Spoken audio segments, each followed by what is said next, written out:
অস্বাভাবিক কিংবা অপঘাতের মৃত্যুর কোনো খবর এলেই ডাক পড়ে আশরাফ আলীর। হারিকেনের টিম আলোতে চাটাই জড়ানো মৃতদেহ ভ্যানে করে নিয়ে ছুটে চলেন জেলা শহরের মর্গে। ময়নাতদন্ত শেষে আবারও সেই মরদেহ পৌঁছে দেন গন্তব্যে। এভাবেই লাশের সাথে কেটে গেছে জীবনের ৪২টি বছর। লাশের হাতে থাকতে থাকতে আমি নিজেও লাশ হয়ে গেছি। থানার থেকে যখন ফোন আসে ওসি সাহেবের, ওখানে আমি ভ্যান গাড়ি নিয়ে ওখানে আমি সঙ্গে সঙ্গে যাই লাশের রুমে যাই। আমি মর্গে যাই পোস্টমর্টম করার পরে আমি ওখানে আসি, আইসা তার বাড়িতে লাশ পৌঁছাই। জন্মের পর থেকেই অভাব অনটনের মধ্যে বড় হয়েছে আশরাফ আলী। রিকশা চালিয়ে জীবিকা নির্বাহ করতেন। একদিন তার সাথে পরিচয় হয় আরেক ভ্যান চালক ওস্তাদ আবু বক্করের। তারপর ধীরে ধীরে জড়িয়ে পড়েন এই পেশায়। প্রথম দিকে ভয় করত, মরদেহ টানাটানির পর রাতে ঘুমাতে সমস্যা হতো, কিন্তু জীবিকার তাগিদে সেই ভয়কে জয় করা শুরু করেন আশরাফ। আমার ভয় লাগে, আবার মনে করি বই করি করবো কি, আমার জীবনটা মরা, আমি মরে গেছি মরা মাসখানি, আমার এই জীবনটা আমার কি আছে, আমি তো কিছু ভাইও না কিছু না, আমি টানতেই থাকতেছি। আজ থেকে ৪২ বছর ধরে টানতেছি। জামালপুরে ইসলামপুর উপজেলার নটাকান্দা এলাকার বাসিন্দা আশরাফ আলী। তবে কাজের সুবাদে এখন পৌর শহরের স্টেশন এলাকায় বসবাস করেন। লাশ পরিবহনের পেশার কারণে এলাকার সবাই তাকে চেনেন। অপঘাতে মৃত্যুর খোঁজ খবর নিতে তার সাথে আড্ডা দেন। সবাই চিনে আমারে, গ্রামে গুণবেশ যত জায়গা আছে সব মানুষ চিনে। এই চাষা লাচু বা আমার কোনোদিন জীবনে যত বিধি হয়নি কোনো লোকে, সবাই আমার মান্যই করে। শুরুর দিকে এমন কাজ শুধু পেশার জন্য করলেও এখন এটাকে জনসেবা হিসেবে মেনে নিয়েছেন আশরাফ আলী। মৃতদেহ পরিবহনের ভাড়া নিয়েও কখনো দাম দর করেন না তিনি। মৃতের স্বজনরাও খুশি হয়ে যা দেন তাতেই সন্তুষ্ট থাকেন। তবুও সমাজের অনেক মানুষ তাকে বাঁকা চোখে দেখেন বলে কিছুটা আক্ষেপ রয়েছে আশরাফের। আমি কোনো সময় ভাড়া টাড়া চাই না, খুশি করি যা দেয় আমি তাই নেই। আমি কোনোদিন লাশের হাতে কোনোদিন আমি দরদার করি না। আমি খুশি করে যা দিবেন দিয়েন নি, আমি পরিশ্রম করে তারপরে এটা নেই। আমি খুব কষ্ট হয়, জীবনটা আমার যা খুব কষ্ট করতে আছি। আমার নাই ঘর নাই বাড়ি, স্টেশনে কোনাত বেড়া গইরা আমি থাকি। গরিব মানুষ, অনেকে খারাপ চোখে দেখে, অনেকে খারাপ কথা কয়, লাশ টানি খায়।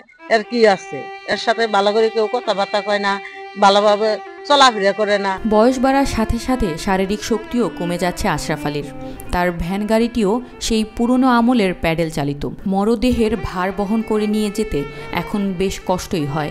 আর লাশ টানা গাড়ি বলে তার গাড়িতে সাধারণ যাত্রী বা পণ্য কেউ বহন করতে চান না, যে কারণে অপঘাতে মৃত্যু হলেই সংসার চালানোর মতো রোজগার হয়, না হলে খাবার জোগাড় করতে বেছে নিতে হয় অন্য কোনো পন্থা। তারা ভ্যান গাড়ি এডো ভাঙ্গা অথবা বাংলাদেশে বিভিন্ন ধরনের ডিজিটাল হয়ে গেছে গা। আমরা আজও দেখতেছি তার ওই ভাঙ্গা ভ্যান গাড়িটা নিয়ে সেই বিভিন্ন জায়গা থেকে লাশ জামালপুর নিয়ে আসে, আবার নিয়ে জামালপুর থেকে আবার বিভিন্ন জায়গায় পৌঁছায় দেয়। তার গাড়িটাও আজ পর্যন্ত উন্নত হলো না। প্রতিদিন তো আর অপঘাতে মৃত্যু হয় না। আর এমন পেশায় নেই কোনো সরকারি বেতন ভাতা। ঈদ, নবান্ন, বৈশাখে উৎসব ভাতার প্রশ্ন উঠে না। আবার কি বলবো, আমি কিছু পাই না। এই আবার হিস্টোরি, বহুদিন তোর বীজ যত আছে সব আমি আছি। আমার সকালে আমি সরকারের কিছু পাই না। এই আপনাদের কাছে আমার কথা, সরকারের কাছে আমি এটাই আবেদন জানাই, আমি কোনো বেতন পাই না, কিছু পাই না।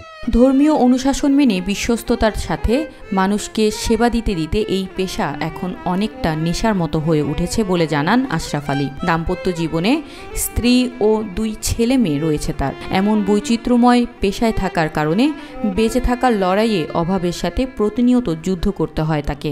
আর্থিক দৈন্যদশা থাকলেও আশরাফের মনটা বেশ বড় বলে জানায় স্থানীয়রা। আশরাফ ভাইয়ের একসঙ্গে যে লাশ টানি, আশরাফ ভাইয়ের কিচ্ছু নাই, একটা ঘর নাই, একটা জমি নাই, রেলের জমিনের মধ্যে পড়ে থাকে। সরকারে যদি লোহে কিছু অনুদান দেয়, এটা নিয়ে ওই বেশ সুন্দর চলি খাওয়ার পাবো। এটা বউ, এটা পোলা, এটা এই গরিব আশরাফ শুধু লাশ বহন করে না, লাশ পাহারাও দেন।